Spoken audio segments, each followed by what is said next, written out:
Outsmart Your Brain. Although learning starts in preschool, it isn't until one enters early teen years that they have to take notes, read textbooks, complete assignments, and study for tests. To complete these tasks successfully, students need to know how to set priorities and plan their time, read and memorize complex content, avoid procrastination, deal with the anxiety that may disrupt their learning, and many more. However, these skills are not acquired at an early age, and most likely, no one ever teaches students how to become independent learners, even though the nature of the tasks they need to do expects them to be. Outsmart Your Brain by Daniel T. Willingham aims to give students of all ages what they are deprived of through education, tips on using their learning potential most efficiently. So, get ready to learn how to learn. Learning is outsmarting the brain.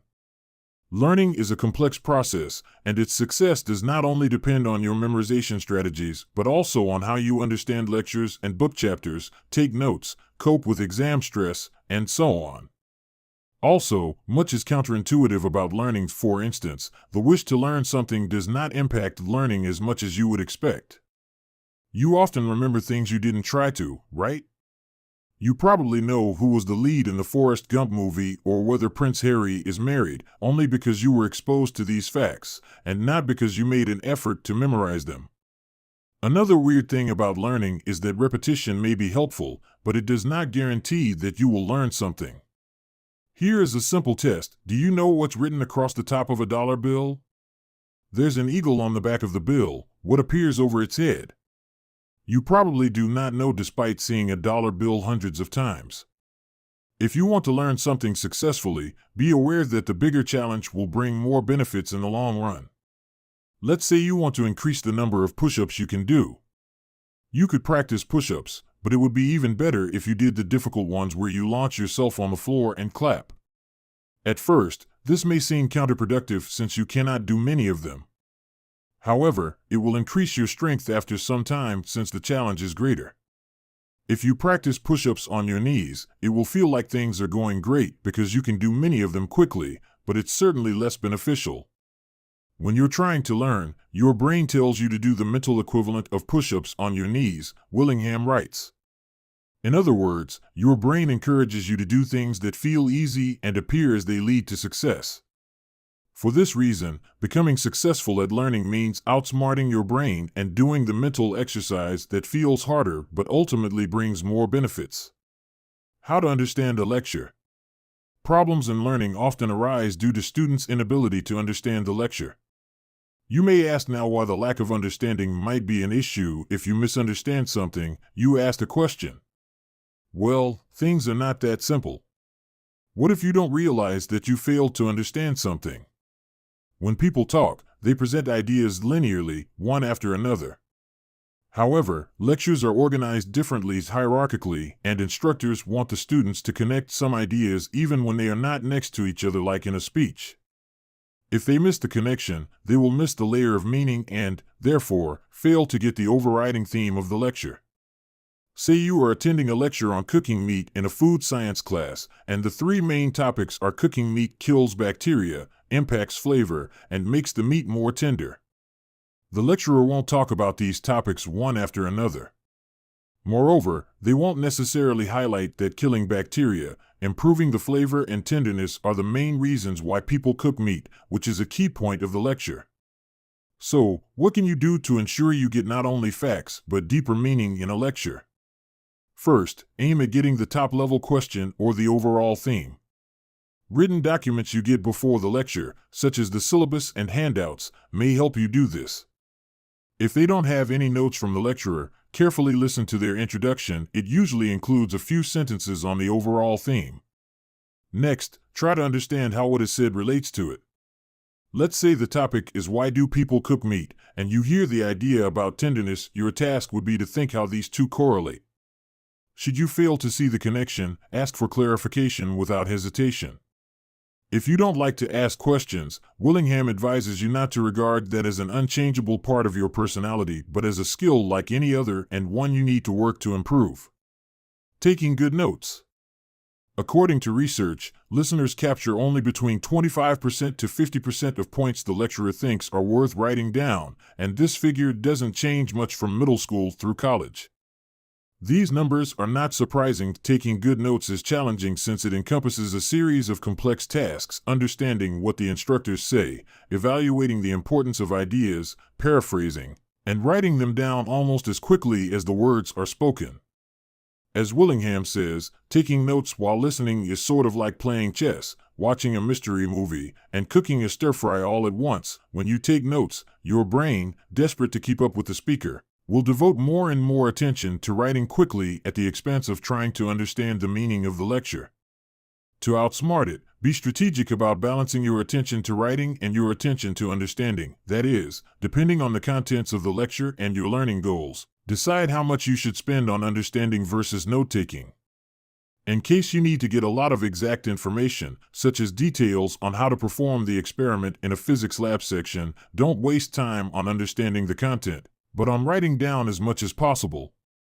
However, if a teacher tells the class, for instance, one will earn extra credits if they can tell 3 key things they have learned from the lecture on the Great Migration, you should direct your mental energy to listening, understanding, and evaluating the importance of what is said. Since note-taking requires completing multiple tasks, time is one of the main obstacles to taking good notes. Therefore, save it by preparing for the lecture beforehand. Bring a pen and 2 spares, and make sure you charge your laptop if you use it. Don't bring highlighters or sticky notes to the lecture. Deciding when to use which color wastes your precious time without making your notes more useful. Also, evaluate your writing on the spot so you can ask the lecturer about the details you didn't catch or understand. Next, bear in mind that in the future you will be reading what you wrote, and therefore, evaluate after class whether your notes will make sense to you later. Reading difficult books. Most textbooks are hard to read because their material is dense, contains lots of information, and is, oftentimes, boring. Moreover, much like in lectures, ideas in textbooks are presented hierarchically, so readers often need to connect what they're reading now to something they read a few pages ago. Since we first get used to reading stories with linear compositions, when reading textbooks, our brains will make us read the way we read for pleasure, without much effort to coordinate ideas. That is why you need to use specialized strategies depending on the reading material and the goals you have for reading it. One of the most common tactics people use when reading to learn is highlighting what strikes them as essential to memorize. Highlighting is ineffective simply because it doesn't help people connect ideas across sentences and paragraphs. Furthermore, it cannot guarantee that your judgment about what is important is good after reading the text for the first time. Don't get us wrong, highlighting can be helpful, but only if you are reading about the topic you are familiar with or for the second or third time. Instead of just reading and highlighting, try a proven effective reading strategy called SQ3R, which is an acronym for survey. Before you start reading, try to get a rough idea of what the text is about by looking at headings, subheadings, and figures. Question. After you complete the survey, pose questions that you expect the text to answer. Read. This is when you actually read and look for information that may answer the questions from the previous stage. Recite. Recite what you've learned after each section as if you were describing it to someone else. Try to include the answers you were looking for in your presentation. Review. This is an ongoing process in which you revisit the content, focusing on the questions you posed and their answers. Finally, apart from following SQ3R, take notes while you read. It will disable you from switching to casual reading, and, of course, the notes will help you refresh your memory later. Defeat procrastination. For people who are scared of going to the dentist, it is easy to book an appointment for a checkup if it is far in the future, let's say 6 months. However, if you ask them to do a checkup immediately, they would probably refuse to. Although challenging to avoid, the psychology behind procrastination is not complicated. As Willingham says, we procrastinate to make ourselves feel better. In other words, we put off an unpleasant activity in favor of a pleasant one. That is why you would play a video game first, rather than doing a math problem set, or choose to do a dentist checkup in the future rather than now. Here, an impulse, your brain's response to immediate desires, plays a role. If you can control it, which means making undesirable tasks more favorable compared to tempting alternatives, you can outsmart your brain and reduce the chances you will act on impulse. One way to defeat procrastination is by making your work habitual. Habit is an action you repeatedly do without experimenting and thinking much about it. For instance, when you get up in the morning, you don't consider whether there are more efficient ways to make coffee, you just make it. When you brush your teeth, you don't experiment with doing it with a non-dominant hand. And perhaps more importantly, habitual actions don't require you to think about starting them. In other words, you don't procrastinate doing routine actions because there's no act of choosing. So, to develop the habit of working, start by finding something that will trigger your mental action plan and tell you to do it now. For high school students, cues might be finishing after-school snacks or cleaning the kitchen after supper. The key is to find something you do every day.